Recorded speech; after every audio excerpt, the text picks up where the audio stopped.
marocaine, je vous souhaite terbah. J'ai appris ou pas? Vous m'expliquerez le secret des femmes qui arrivent à faire une mimouna de dingue en ayant rangé leur vaisselle et tout. Un jour, quelqu'un me dira le secret. Je n'ai pas encore trouvé ce secret. Il vaut mieux pas savoir. Voilà, Bezrat Hashem, qu'on ait une magnifique période devant nous avec une libération totale, définitive des otages. Amen, ve amen. Et qu'on avance sereinement vers le don de la Torah, vers Shavuot. Nous sommes dans cette période merveilleuse de Séphirat HaOmer, la deuxième semaine du Homer qui commence, la semaine de la Gévoura.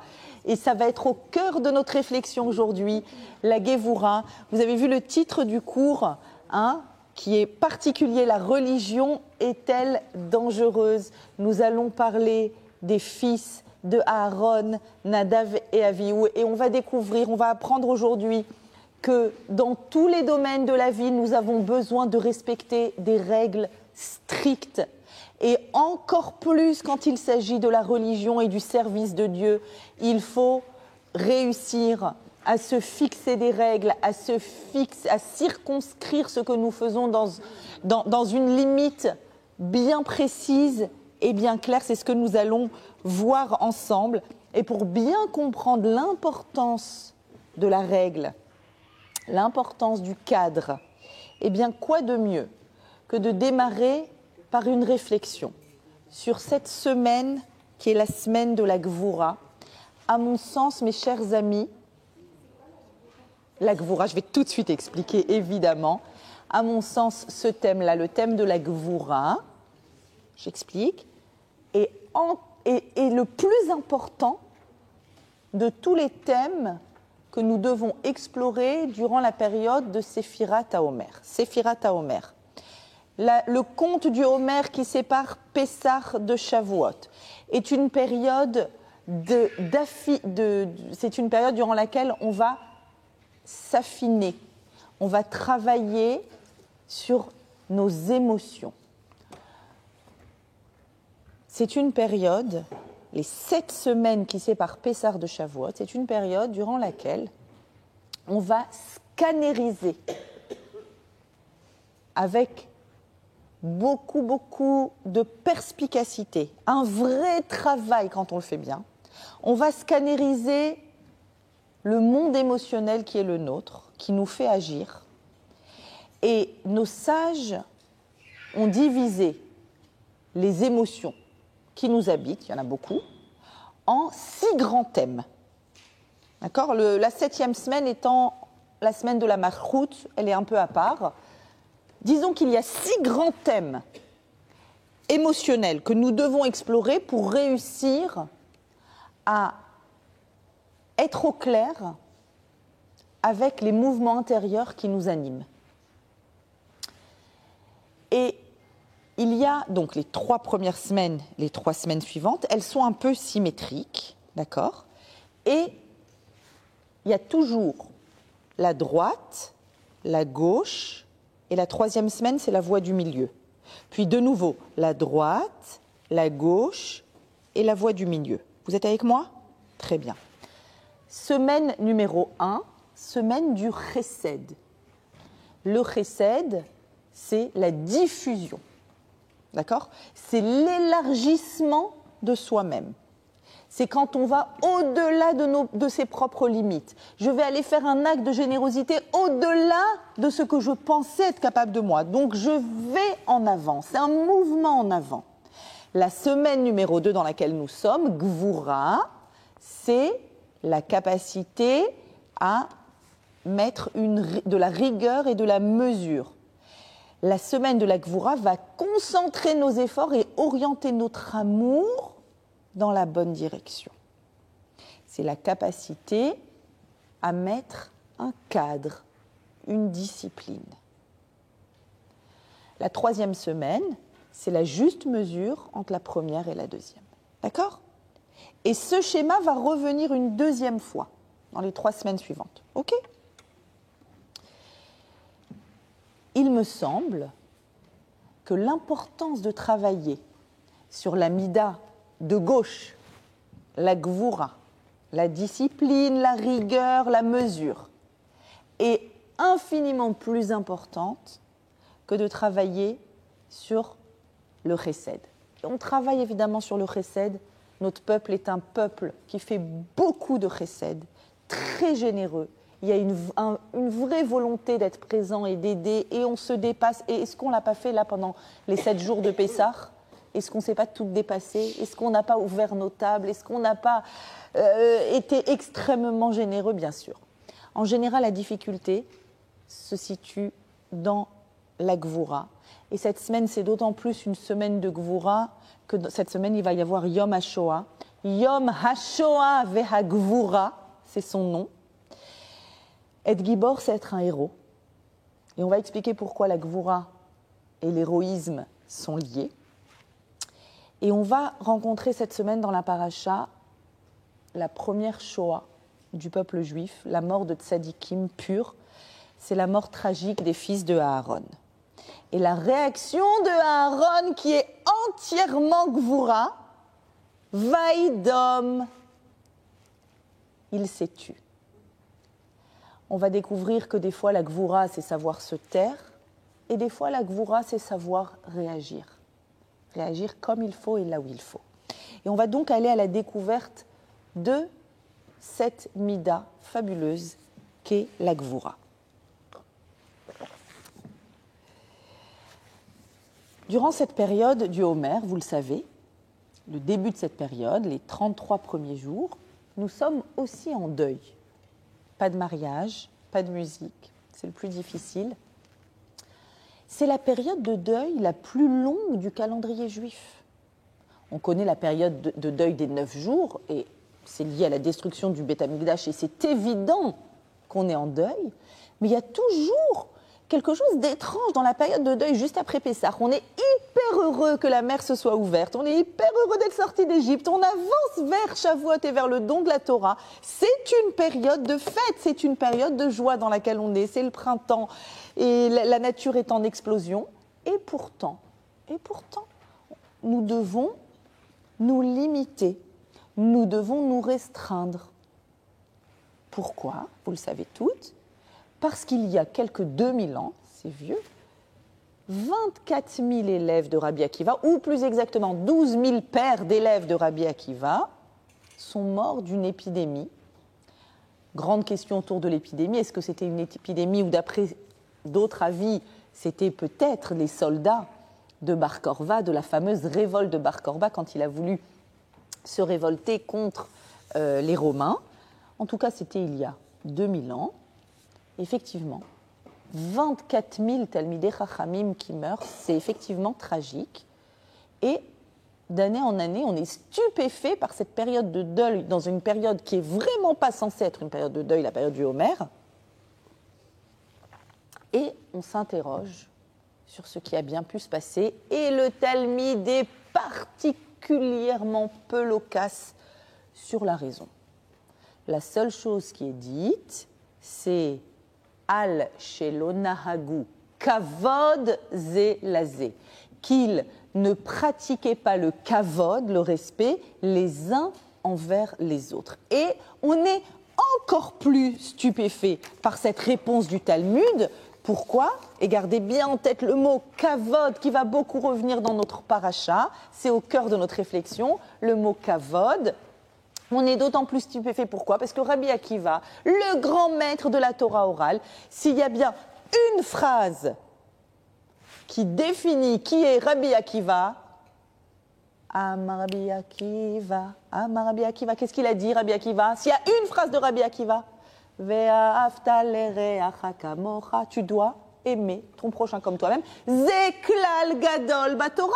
S'il y a un klal, s'il y a une possibilité de généraliser la Torah à un principe clé, c'est l'amour de l'autre. Donc dans la yeshiva de Rabbi Akiva, quelle était la phrase qui a été écrite en grand? Ici, c'est Ki mitzion tetzeh Torah.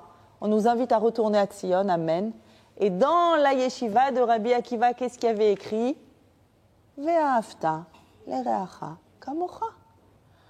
Alors, comment les 24 000 élèves de Rabbi Akiva ne savaient pas ce qu'est le kavod? Justement, soyons précis. La Gemara dit bien, l'onahagu kavod. Il y a un problème avec le kavod. Pas avec ahava, l'amour. L'amour et le respect sont la main droite et la main gauche. C'est la semaine numéro 1 et la semaine numéro 2. Quand est-ce qu'il y a justement un problème de kavod? Quand on s'aime trop. Quand il y a tellement d'amour qu'on a envie de fusionner avec l'autre, on avale l'autre, on n'est pas capable de lui laisser de la place, justement parce qu'on l'aime trop. Parce qu'il y a un tel amour, mais l'autre a sa personnalité, l'autre a sa singularité. Quand on aime quelqu'un, on aime ce qu'il a de commun avec nous. Quand on aime quelqu'un, c'est d'abord, il faut le savoir, c'est d'abord soi qu'on aime dans l'autre. J'aime tous ceux qui participent à mon amour de moi-même, comme mes enfants, qui me ressemblent. D'accord? Ma famille. Et donc, grâce à eux, je me sens encore mieux. Le Tanya va dire que j'aime en l'autre quoi? Cette étincelle divine qui est commune à la mienne. Je vois dans l'autre cette étincelle divine qui se trouve également chez moi. Ça veut dire que c'est aussi moi-même que j'aime dans l'autre. En fait, l'autre, c'est quoi? C'est un élargissement de moi-même, de mon être. Ça, c'est l'amour. L'amour, c'est quand je m'étale sur l'autre. Je m'étale tellement que j'ai envie de fusionner avec l'autre. Mais pour que mon enfant, que j'aime de tout mon cœur, puisse exister, qu'est-ce que je dois faire? Je dois me séparer de lui. Je dois couper le cordon ombilical physiologique et psychique pour pouvoir le rencontrer, pour pouvoir rencontrer un être à part entière, un être qui est différencié. Et en fait, si l'amour, c'est un élargissement de ma personne, le kavod, c'est quoi? C'est l'inverse. Le kavod, c'est un rapetissement de ma personne. C'est quand je dois me rétracter pour faire de la place à l'autre. Et ça, c'est très difficile. Parce que je vois dans l'autre quelque chose qui n'existe pas chez moi. Et dans la yeshiva de Rabbi Akiva, il y a tellement d'amour que c'est insupportable de se dire que l'autre se trompe. Et je veux absolument le rectifier parce que je l'aime. Mais quand je veux le rectifier, je l'annule. Si j'aimais pas l'autre et qu'il se trompe, je m'en fiche. Les réseaux sociaux sont remplis de gens qui disent des bêtises et que je ne veux pas lire et que je m'en contrefiche du délire ambiant. Mais quand c'est une personne que j'aime et qu'elle se trompe, j'ai vraiment envie de la rectifier. Et on est en deuil depuis 2000 ans après Pessah à cause de cette incapacité que nous avons tous à se rétracter et à faire de la place à la différence, à ce qui a fondamentalement de différent dans l'autre. Et plus il y a de l'amour, plus il faut faire attention au kavod. Comme meilleur exemple, l'exemple du couple, où il y a tellement d'amour qu'il faut faire extrêmement attention au kavod, au respect de son conjoint, c'est-à-dire à ne pas l'avaler, à ne pas fusionner avec lui, à ne pas l'annuler en prenant trop de place, en ayant un avis trop fort, trop impliquant, trop percutant. Être capable de se rétracter, de rester à l'intérieur des frontières de sa propre personne pour laisser l'autre exister. On raconte sur Rabbi Chaim Vital raconte sur le Harizal que quand le Harizal est arrivé à Tzfat, il arrivait d'Égypte, il était le Hari Akadosh, il était un relativement jeune kabbaliste, et il voit un rav local de Tzfat qui passe devant lui et qui continue à marcher devant lui plus vite que lui, qui le dépasse pour ainsi dire.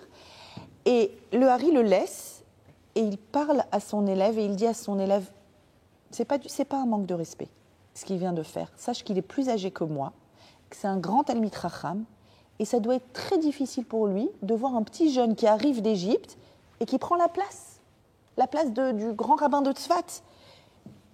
Respecter l'autre, c'est quoi? C'est lui donner ce dont il a besoin, pas ce que moi j'ai envie de donner. L'amour, c'est donner à l'autre ce que moi j'ai envie de lui donner. Respecter l'autre, c'est lui donner ce dont lui, il a besoin. Ce n'est pas pareil. Ahava, l'amour, débordement de soi. Kavod, limitation de soi. C'est les deux grands principes. Si vous voulez vous souvenir toujours de ces deux fondements du travail émotionnel dans la Torah, vous pensez à quoi ? C'est toujours cette image, moi, que j'ai en tête. Vous pensez au battement du cœur. D'accord ? La vie, c'est les battements du cœur. Un battement de cœur est fait d'une ouverture et d'une fermeture. Ahava, kavod. Ahava, kavod. Ahava, kavod. Un cœur en bonne santé, c'est un cœur qui sait mesurer quand ouvrir les valves et quand les fermer. C'est ça, être en bonne santé. Si c'est trop ouvert, il va y avoir un débordement. Il va y avoir, comment ça s'appelle, comment ? Une inondation, etc. Et si c'est trop fermé, pas possible d'oxygéner le corps. Impossible de l'oxygéner si c'est trop fermé. Ni trop ouvert, ni trop fermé. C'est toute la question de la juste mesure. Ça fait des siècles que les psychologues cherchent à établir les principes émotionnels de notre psyché. Dans la Torah, le principe, c'est ouverture, débordement et limitation. Comme je vous l'ai dit, nous sommes dans la semaine du Kavod. C'est la semaine de Yitzhak. C'est aussi le principe de Aharon, Moshe du côté droite, Aharon du côté gauche. Ok ? On va parler d'Aaron, bien sûr, dans notre paracha, mais que vous compreniez. Pourquoi est-ce qu'un problème au niveau du Kavod mérite que 24 000 élèves meurent et qu'on soit en deuil depuis 2000 ans ? Pourquoi est-ce que ça mérite de mourir à cause de ça ? Parce que le Kavod, c'est la vie. C'est la vie. L'homme a besoin d'exister. Et son Kavod, c'est-à-dire la place qu'on lui accorde, c'est son existence. De la même façon que notre corps a besoin de nourriture, notre âme a besoin qu'on lui accorde une place. Toutes les personnes autour de nous ont besoin d'exister, d'avoir une place, qu'on leur accorde une place. Pour accorder une place à quelqu'un, je ne peux pas faire autrement qu'en limitant ma propre place à moi. Et si je ne le fais pas, si je déborde sur l'autre, je lui empêche d'exister, je l'empêche d'exister. Et ça mérite qu'il y ait une période de deuil collective pour que chaque année on réfléchisse à ce principe-là de Kavod. Et pour pouvoir vivre en tant que société, en tant que famille, avoir des amis en commun, il faut les deux aspects, l'amour et le respect. Et le respect est plus important que l'amour. La matrice de l'amour peut devenir la mort s'il n'y a pas le respect qui l'accompagne. Littéralement. Littéralement. C'est impressionnant. À quel point. Et quand je forme les futurs mariés, je les forme en n'insistant pas sur l'amour. On n'a pas de problème avec l'amour. On sait aimer. On a un problème avec le kavod. C'est pas à la mode de parler de kavod. Vous savez que l'amour, c'est tellement à la mode et c'est tellement agréable de parler d'amour que, en même temps que Rabbi Akiva, est née une secte, une petite secte du judaïsme à la base, mais qui est devenue une très très très grande religion dans le monde. À la base, ça venait de Jésus qui était un juif et qui a pris Ve'ahavta l'ereacha kamocha. Il a pris cette phrase d'amour et il a créé la religion de l'amour. La religion qui a certainement fait le plus de morts dans le monde, cette religion de l'amour. L'amour, quand il n'y a pas le kavod qui va avec, c'est la matrice de la mort. Donc on va insister là-dessus. On va insister sur ce principe-là d'être capable de fixer un cadre, de fixer une limite pour pouvoir donner un vrai impact à l'amour que l'on donne. On va découvrir cette mida-là de la gvoura qui donne naissance au kavod. Le kavod, c'est la gvoura, à travers d'abord le personnage de Aaron HaKohen. On ouvre notre paracha de Shemini avec Aaron, le frère de Moshe. Et mes amis, je vous recontextualise notre passage. Nous sommes en haleine, en train d'attendre qu'enfin ce Mishkan soit érigé. Vous savez depuis combien de parachiotes on attend? Depuis Kitissa, depuis avant Kitissa, depuis Vayakel Pekoudé, c'était des parachiotes. Donc c'est avant Pourim, on commençait, juste après le don de la Torah. Je vous recontextualise. On est sorti d'Égypte, c'est bon. On est arrivé au Sinaï, c'est bon. On a reçu la Torah, ok. Il y a eu la faute du veau d'or, vous vous souvenez? Hachem nous a pardonné et il nous a dit ok, je vais vous donner un endroit, vous avez besoin d'un lieu pour vous connecter. C'est très difficile pour des personnes finies comme nous de nous connecter à l'infini. Je vais vous aider en vous donnant un lieu. Ça va être le Mishkan, le tabernacle, plus tard le temple de Jérusalem. Au début, c'était le Mishkan qui était nomade avec les Hébreux jusqu'à ce que le roi Salomon fabrique le temple de Jérusalem. Et donc, dans cet endroit, vous allez vous connecter. Ça va être le trait d'union entre le ciel et la terre. Et donc, Moshe annonce à Donnez tout ce que vous avez à donner comme matériaux pour le fabriquer. On donne, vous vous souvenez de ces parachutes? On a donné au-delà. Moshe, il a dit stop, il y a trop. Vous voyez à quel point la générosité est présente chez nous. Et puis on a fabriqué. On a fabriqué pendant des mois. À Hanouka, la période de Hanouka, le Mishkan était prêt, mais on ne l'a pas encore inauguré. Merci. On ne l'a pas encore inauguré. On a attendu quand pour l'inaugurer? Rosh Chodesh Nissan. Premier jour du mois de Nissan, ça fait 7 jours qu'on se prépare. D'où le nom de notre paracha, Bayom HaShemini, le 8e jour. Il y a eu 7 jours avant Rosh Chodesh où on se prépare, où les Nessiim, les princes de chaque tribu sont venus amener des offrandes, des cadeaux. Il y a eu des sacrifices, des offrandes tous les jours. Et tous les jours, lors des 7 jours de l'inauguration, regardez ce que Rashi dit. Moshe avait dressé le tabernacle, il avait officié, il avait démonté quotidiennement, mais la Shrina n'y avait pas résidé. La Shrina, chaque fois je vous explique, ça vient du mot shachen, être voisin avec Hachem. C'est la chose la plus stylée qui soit. D'accord? Tu es voisine d'Akadosh Baruch Hu. Mais un voisin, on sent quand il est là, on sait qu'il y a la présence du voisin. Donc on est là, on dit on va être voisin d'Hachem, yes! Alors, il n'y a rien. Tous les jours, pendant 7 jours, Moshe il monte le tabernacle. Et le soir, il le démonte parce que la Shrina n'est pas là, le voisin n'est pas venu. Vous imaginez la déception? Vous imaginez la déception? Et depuis tous ces mois où on sait qu'on va être complètement pardonné du veau d'or parce qu'il y a le Mishkan, parce qu'Akadosh Baruch Hu veut bien venir être de nouveau notre voisin.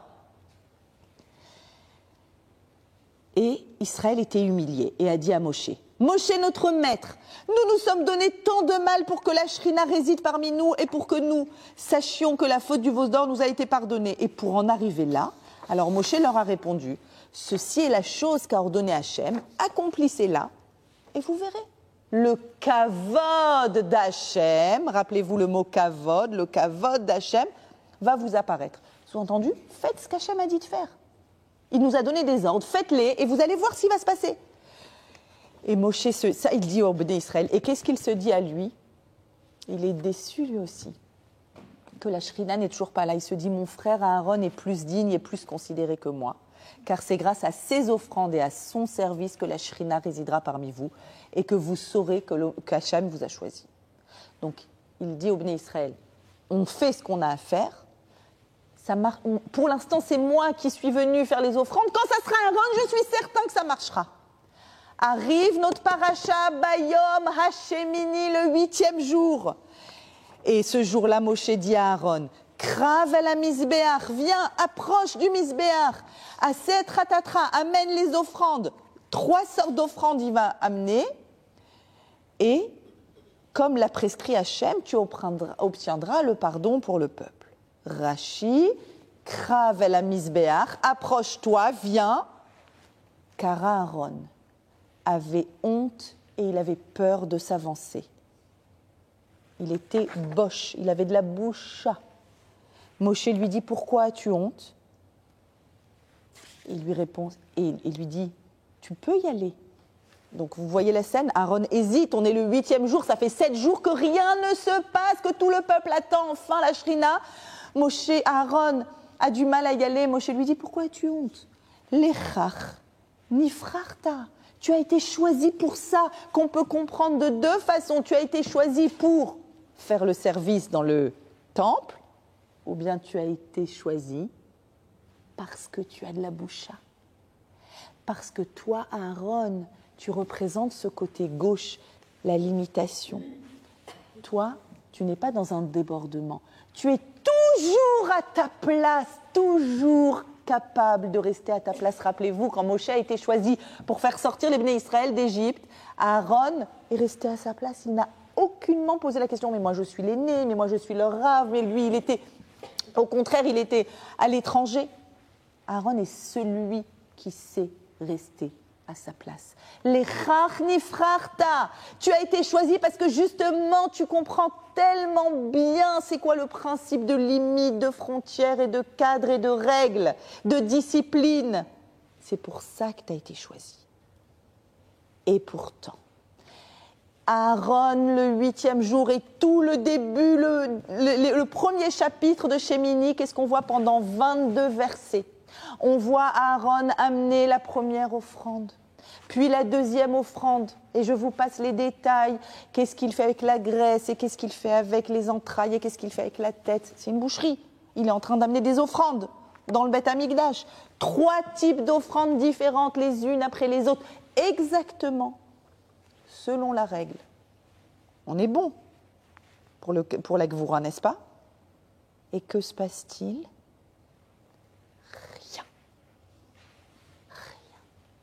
Bayom Hashemini, ce 8e jour, le 8 qui représente, au-delà du 7, au-delà de la nature, parce que c'est surnaturel, que le monde fini puisse se connecter avec la Shrina, avec l'infini, ce 8e jour, après que Moshe ait fait ce qu'il a fait pendant 7 jours, après qu'Aaron a fait ce qu'il a fait toute cette journée du 8e jour, il ne se passe rien. Et les Béné Israël sont tous dans leur multitude en train d'assister à cette scène de l'érection du tabernacle et des offrandes qui sont amenées par Aaron.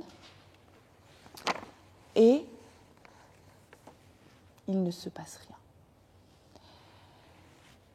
Alors, Aaron se dit, c'est de ma faute, c'est sûr qu'Hachem ne m'a pas pardonné le fait que j'étais présent au moment du veau d'or.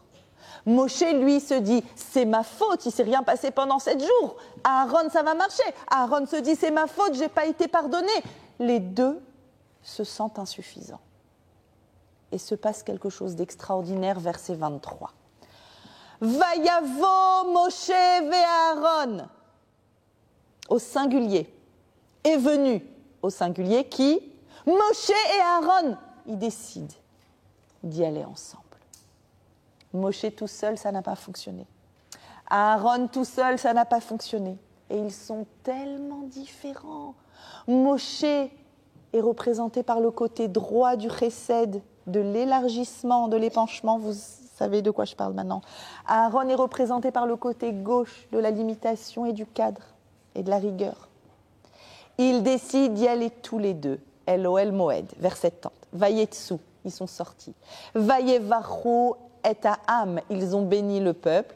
Vayera kevod Hashem el kol Ha'am. Le kavod d'Hashem est apparu à tout le peuple. Rashi. Lorsqu'Aaron a vu que toutes les offrandes ayant été présentées, tous les services exécutés, la Shrina ne s'était toujours pas déployée sur Israël, il en fut affligé et se dit « Je sais qu'Hachem est irrité contre moi, c'est à cause de moi que la Shrina ne s'est pas épanchée. » Il déclara alors à Moshe « Moshe, mon frère, regarde ce que tu m'as fait, je suis entré dans la tente et je suis maintenant honteux. » Aussitôt Moshe y est entré avec lui. Ils ont imploré la miséricorde et la Shrina est descendue pour Israël. Seulement quand ils étaient tous les deux, il a pu y avoir la Shrina, la présence d'Akadosh Baruch Hu. Seulement quand il y a les deux forces qu'il y a dans notre cœur, la force d'ouverture et la force de fermeture, les deux ensemble, on a besoin de ces deux forces-là pour que la Shrina soit parmi nous. Et quand il y a des divergences d'opinion, et quand il y a des difficultés, et je sais que cette guerre a fait tellement de divergences d'opinion au sein des familles, avoir l'intelligence de laisser la place à tous les avis. Et la vérité appartient à Hachem. La vérité est quelque chose au milieu de tout cela. Et peu importe, ce n'est pas notre rôle de connaître la vérité en fait. Notre rôle, c'est de servir Hachem avec les forces qui sont les nôtres, les forces qui sont à l'intérieur de notre psyché. Et effectivement, une fois qu'on a tous les deux, on a cette capacité d'avoir la Shrina. Parce que la Gvoura, c'est quoi ? La Gvoura, c'est la capacité à ne pas prendre toute la place, à ne pas prendre tout l'espace, à rester à sa place et à jouer son rôle. Et à ce moment-là, eh bien, Moshe va jouer son rôle et Aaron va jouer son rôle. Et ni l'un ni l'autre n'avale l'autre. C'est important, on l'a dit, dans les relations humaines. Dans toutes les relations que nous avons, dans l'amitié. Laisser de la place à son ami. Que notre ami ne nous avale pas, nous laisse de la place, c'est ce qui fait que notre amitié va survivre dans le temps. Dans le couple, c'est évident. Ô combien évident. Dans la relation à nos enfants, ne pas décider pour eux, ne pas les annuler, ne pas fusionner, ne pas être trop éloigné, ne pas se désintéresser non plus. Être dans cette bonne distance, dans cette juste mesure. Et il y a un autre domaine dans lequel c'est tellement important de savoir rester à sa place. Complètement. C'est dans la relation entre nous et Akadosh Baruch Hu. Et c'est pour ça que pour qu'Hachem apparaisse, il nous faut Moshe et Aaron. Il nous faut la juste mesure, la capacité d'être à sa place. D'où mon titre audacieux, la religion est-elle dangereuse ? En tant que femme enseignante de Torah, qui accompagne tellement d'élèves vers la Teshuvah, et Dieu sait à quel point ça me prend aux tripes quand je vois mes élèves avancer dans la Torah, se transformer, se rapprocher d'Hachem, se rapprocher de leur identité, à travers tous les événements qui sont, que ce soit des cours, des voyages, des formations de mariés, peu importe, plus proches de leur identité. Mais il est impératif que je fasse aussi court sur le danger de la religion. Rassurez-vous, on va conclure notre cours en disant que le judaïsme n'est pas une religion, c'est un peuple évidemment, parce qu'on peut ne pas être pratiquant et être absolument juif. Mais en tout cas, le mot religieux, la religion, c'est le fait de mettre en place des actions, d'accord, des actions liées à une croyance, une pratique religieuse liée à une croyance. Il y a un danger majeur. Et ce danger est expliqué dans la paracha de notre semaine, dans la paracha de Shemini, et il est détaillé dans ce livre fabuleux dont je vous parle souvent du Rav Yonatan Zaks, Zichrono Livracha, qui nous parle de ce danger dans la relation avec Hachem. Il cite un philosophe écossais qu'on connaît, a priori, Hume, qui dit la chose suivante: la corruption des meilleures choses engendre les pires. Engendre les pires. Quand on corrompt les meilleures choses, ça peut engendrer les pires. Et notamment, la pratique religieuse, qui fait tellement de bien à chaque individu. C'est un tel moment de connexion. L'étude de la Torah, ces moments qu'on a tout ensemble dans ce séminaire, où on peut avancer, réfléchir, se remplir de Torah. Mais attention, il y a deux dangers dans la religion, nous dit le Rav Zaks. Danger numéro 1, le danger de la superstition. La superstition, c'est agir de façon irrationnelle par peur. C'est s'inventer des lois qui n'existent pas. C'est inventer des pratiques qui n'existent pas, et vous n'imaginez pas à quel point les réseaux sont remplis de cela. Et je crois que je suis une des très rares rabbiniotes qui vient et qui éveille sur le danger de la Ségoula à tout va. Si je me transformais en rabbinite Ségoula, demain, je suis la reine de Paris et la reine de je sais pas quoi. La rabbinite, quand tu vends une Ségoula, tu vends un accès facile, un raccourci vers de la spiritualité immédiate. J'appelle ça la spiritualité en mode McDonald's, en mode fast-food. C'est pas ça la spiritualité. C'est pas vendre des bougies bénies. Ça va pas, ça n'existe pas des bougies bénies, je vous l'ai déjà dit. D'accord ? On peut vendre des bougies bénies si on veut faire du commerce, mais pas si on veut faire de la spiritualité. La spiritualité répond à des règles. Ces règles ont été écrites dans la Torah. Elles ont été écrites dans la Torah. Et il faut suivre ces règles. Et je ne peux pas en inventer. Je ne peux pas vous dire demain de chanter Cocorico sur un pied et de danser et il va vous arriver tel et tel bracha. Ce Shabbat, vous allez voir de partout, et peut-être que je vais aussi publier, certainement sur Insta et sur je ne sais quel réseau, qu'on va faire la clé, la challah en forme de clé. Et vous allez faire votre challah en forme de clé, vous allez dire « super, je vais gagner au loto ». Non, vous n'allez pas gagner, enfin peut-être, je vous souhaite. Mais c'est pas. Elle dit quoi cette clé ? Cette clé, elle ne dit pas « je dois faire une challah en forme de clé ». Et si je j'ai pas fait la challah en forme de clé, ouïe, qu'est-ce qui va se passer ? Pas du tout. C'est un prétexte pour vivre un moment de tfila sincère avec Akadosh Baruch Hu, au moment de ta Afrashat Challah, qui est un moment de connexion avec Hachem. C'est une grande mitzvah, la Afrashat Challah. Et comme la manne a commencé à arriver après l'ouverture de la mer, dans Parashat Beshalach, ensuite on a été nourri de manne. Un mois après Pessah, on a commencé à être nourri de manne. Donc on prie pour la Parnassa. On prie pour la Parnassa. Et la Afrashat Challah d'après Pessah est l'occasion de prier pour la Parnassa. Et il y a un Rav, le Ohev Israël, le Baal Ohev Israël, qui a écrit ce livre, qui dit c'est bien. C'est-à-dire quoi c'est bien ? Ça veut dire, en faisant une challah en forme de clé, ça va te rappeler que la clé c'est qui ? C'est lui. C'est lui la clé. Vous comprenez de quoi il s'agit ? Donc on n'a pas le droit d'ajouter des règles. Tu n'as pas le droit de te créer ton rituel qui va, en imaginant, tu n'as pas le droit de te créer un rituel personnel, propre, qui va fabriquer une nécessité qu'Hachem va répondre à ton besoin si tu fais ceci et cela. Non, ce n'est pas ton employé Hachem en fait. Donc tu ne fixes pas des règles, ce n'est pas à toi de fixer les règles. Les règles, elles ont été fixées il y a 3300 ans dans la Torah. Donc, danger numéro 1, la superstition. Danger numéro 2, l'enthousiasme. L'enthousiasme.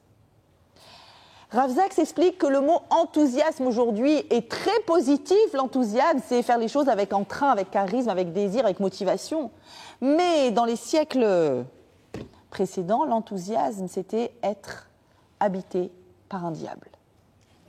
Par un diable. L'enthousiasme, c'était agir de façon fanatique. Il ne faut pas être fanatique quand on pratique la Torah. Il n'y a pas de fanatisme dans la Torah. Et je voudrais vous expliquer pourquoi ce thème est important et Rav Zaks le développe longuement. Juste après qu'enfin la Shrina arrive, qu'enfin ça a fonctionné, Moshe et Aaron sont rentrés, ont prié et Akadosh Baruch Hu est présent. La fête va être terriblement gâchée. Parce que pris d'un zèle extraordinaire, les deux fils d'Aaron vont fabriquer de la kétoret, cet encens-là. Esh Zara, dit le texte, un feu étranger, Asher lo tziva otam, Hachem n'avait pas donné l'ordre de le faire. Et si Hachem ne donne pas d'ordre, tu ne peux pas agir toi-même de façon spontanée, par amour d'Akadosh Baruch Hu. C'était des tzadikim, c'était une vraie volonté. Vous imaginez d'être habité par la Shrina arrive, on assiste à ça, on est pardonné du veau d'or, il y a un amour d'Akadosh Baruch Hu qui les remplit, ce sont des tzadikim, et par amour d'Akadosh Baruch Hu, ils viennent amener la kétoret, et ils vont être immédiatement brûlés par un feu qui arrive d'en haut, et qui va les consumer. Parce que dans le domaine de la pratique du service d'Akadosh Baruch Hu, tu ne peux pas innover. Tu ne peux pas être créatif. Tu ne peux pas le faire à ta sauce. Tu ne peux pas décider de faire comme tu veux. Ce n'est pas possible. De la même façon qu'on n'a pas le droit d'être superstitieux et d'inventer des règles, on n'a pas le droit d'agir sans règles. Ni s'inventer des nouvelles règles, ni agir sans cadre. Ni l'un, ni l'autre. Les deux sont dangereux. Et donc, Vaïdom Aaron, Aaron se contient. Quelle gvoura d'Aaron de ne rien dire finalement. Et c'est ce que nous faisons nous aussi à Yom HaShoah. On se tait. On garde une minute de silence quand des tzadikim s'en vont et que c'est incompréhensible. Mais c'est les règles d'Akadosh Baruch Hu. Et les règles d'Akadosh Baruch Hu, on ne peut pas les comprendre. Alors pour le servir, Akadosh Baruch Hu nous a donné des règles très précises et on doit se tenir à ces règles. Et vous voyez les personnes pratiquantes être très méticuleuses, la façon de faire Netilat Yadayim, la façon de est-ce que je fais Birkat Amazon, est-ce que je fais Bracha Harona, est-ce que j'ai pris 30 grammes, est-ce que j'ai pas pris 30 grammes. Je me rappelle que quand j'étais au séminaire à Ofakim, il y avait des balances et je me rappelle la première fois que j'ai vu ça, mes amis, bon, moi, je sais que quand on a mangé suffisamment, on fait à la Bracha Harona, si on a mangé moins, on ne le fait pas, mais il y avait des balances. Et quand elles prenaient des biscuits, les copines, elles les pesaient. J'ai pris 2 biscuits. Ah, 2 biscuits, c'est 26 grammes. Je ne peux pas faire bracha harona. Elle rajoute un biscuit pour que ce soit 30 grammes et qu'on puisse faire bracha harona. Et quand tu assistes à ça, tu dis ça va quoi? Détends-toi. On est méticuleux dans la façon de pratiquer la Torah. Pourquoi? Parce que ce n'est pas moi qui fixe les règles. Et quand ce n'est pas moi qui fixe les règles, je sais me contenir, me limiter, me cadrer, me discipliner. Je sers à Kadosh Baruch Hu comme il a décidé, pas comme j'ai décidé. Mais alors attention. Attention. On a dit qu'il ne faut pas s'inventer des règles en étant superstitieux.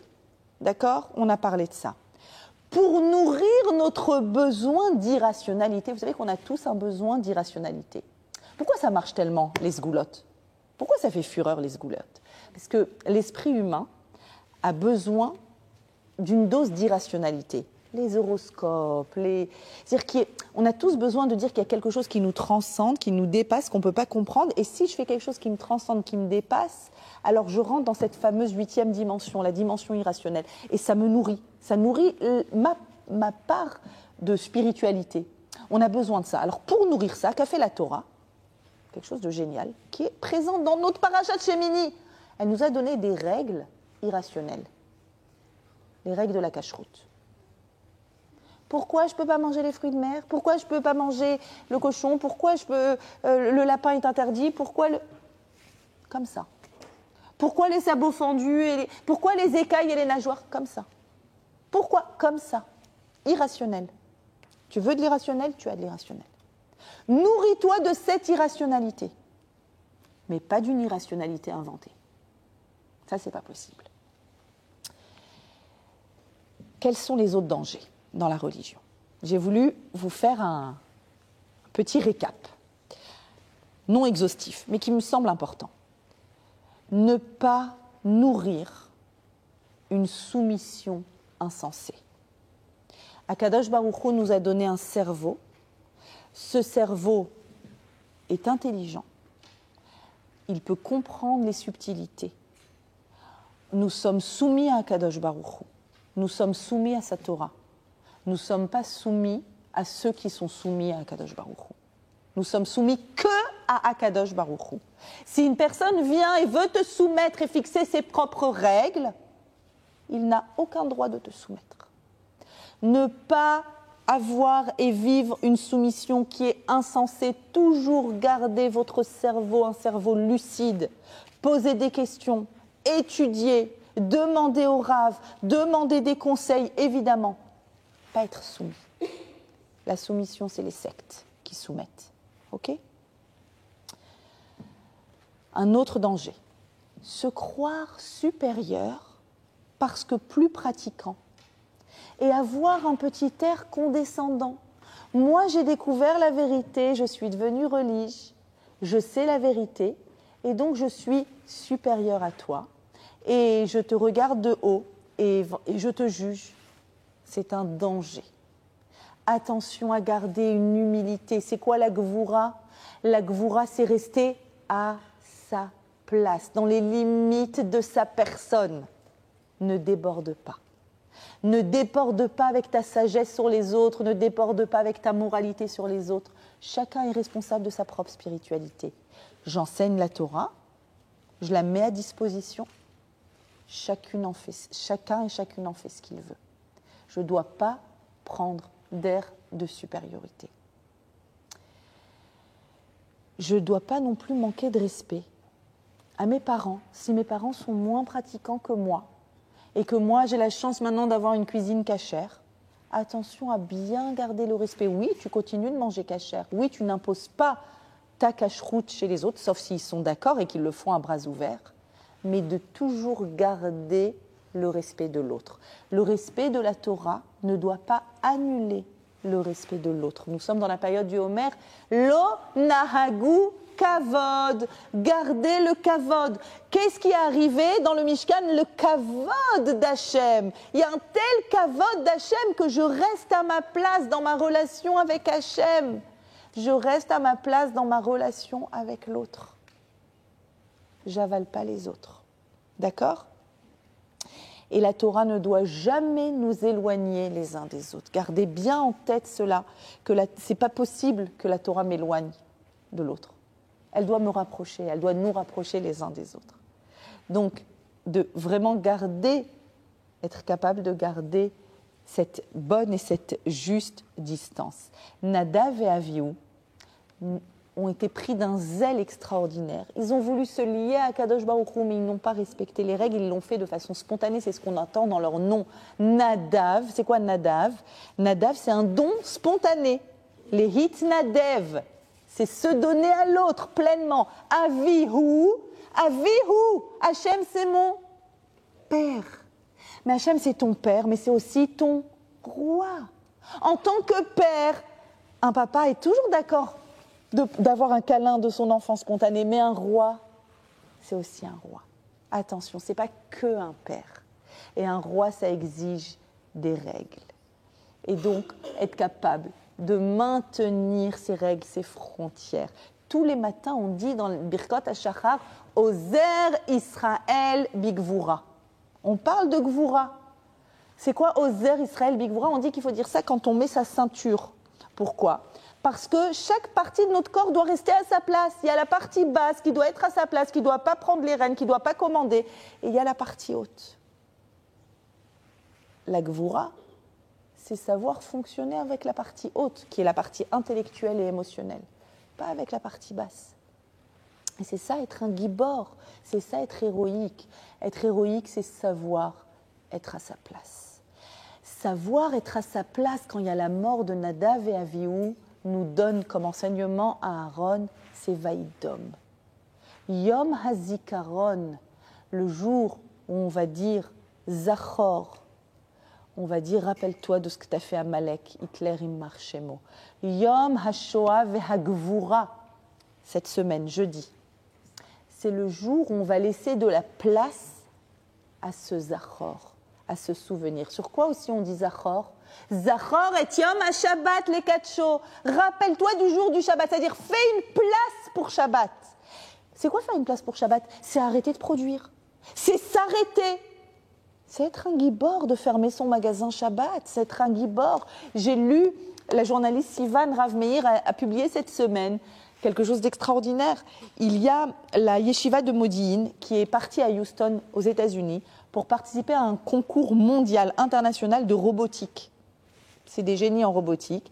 Ils sont arrivés parmi les premières places et ils ont pris, vous verrez la vidéo, si vous cherchez, elle vient de sortir, et ils ont pris la parole et ils ont dit, la prochaine étape du concours a lieu Shabbat, nous nous retirons du concours parce que Akadosh Baruch Hu nous a demandé de nous retirer, de nous limiter quand c'est le Shabbat. Et si vous voulez en savoir plus sur notre Shabbat, vous aurez des petits fascicules dans notre stand qui vous expliquera davantage sur le Shabbat. C'est de la gvoura, de savoir se limiter, de savoir s'arrêter quand il y a un feu rouge. C'est de la gvoura.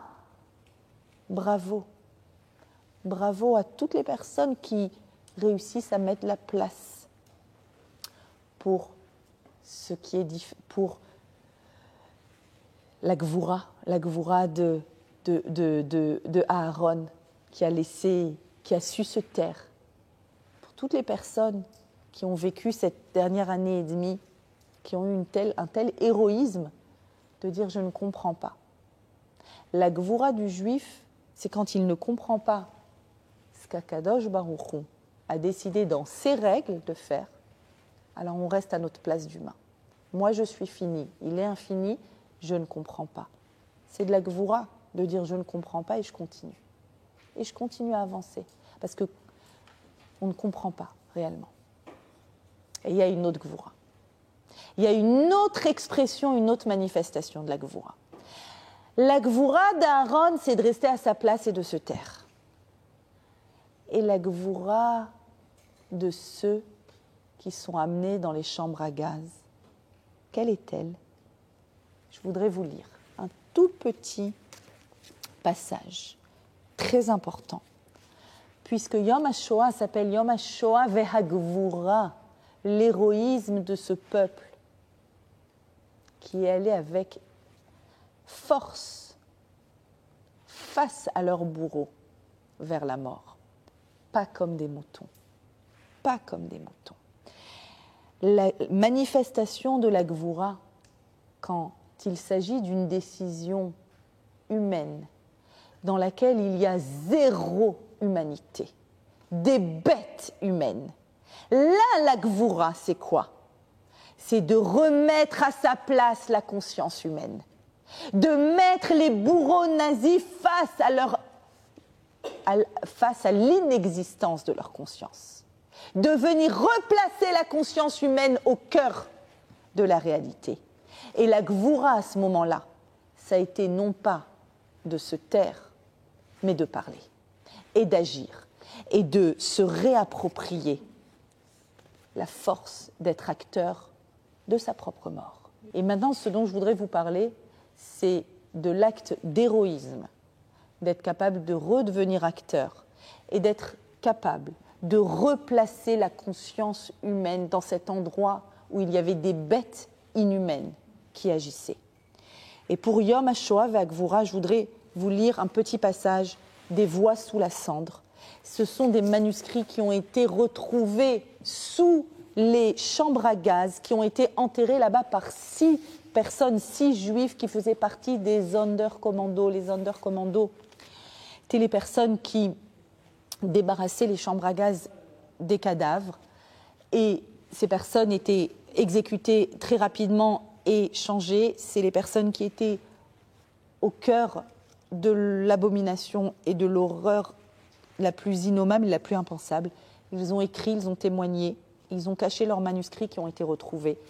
Et des Voix sous les cendres, c'est les manuscrits des Sonderkommando. Et voilà qu'ils décrivent les personnes, la marche vers la mort, la marche vers les chambres à gaz qui a commencé. Des femmes et des enfants. Elles marchent avec fierté d'un pas ferme, hardi et courageux comme pour aller vers la vie. Elles ne s'effondrent pas, même lorsqu'elles voient le dernier lieu, le dernier recoin. On va bientôt se jouer le dernier acte de leur vie. Le sol ne se dérobe pas sous leurs pieds, alors qu'elles se voient déjà captives au cœur de l'enfer. On dirait que des mondes entiers se sont dénudés et sont venus ici pour cette promenade diabolique. Des mères marchent avec de petits enfants qu'elles tiennent dans les bras, d'autres qu'elles mènent par la main. Elles embrassent leurs enfants. Le cœur d'une mère manque de patience. Elle embrasse son enfant tout au long du chemin. Des sœurs marchent enlacées, pelotonnées. Elles veulent aller ensemble à la mort. Tout d'un coup, le défilé de femmes nues s'est arrêté. Dans les rangs marche une fillette de 9 ans, une belle petite blonde aux longues nattes bien tressées, qui pendent comme des rubans dorés sur son petit dos d'enfant. Derrière elle marche sa mère, encore forte, et soudain elle fait halte, se tourne vers les officiers et se met à les apostropher avec audace et courage. Assassins, bandits, criminels.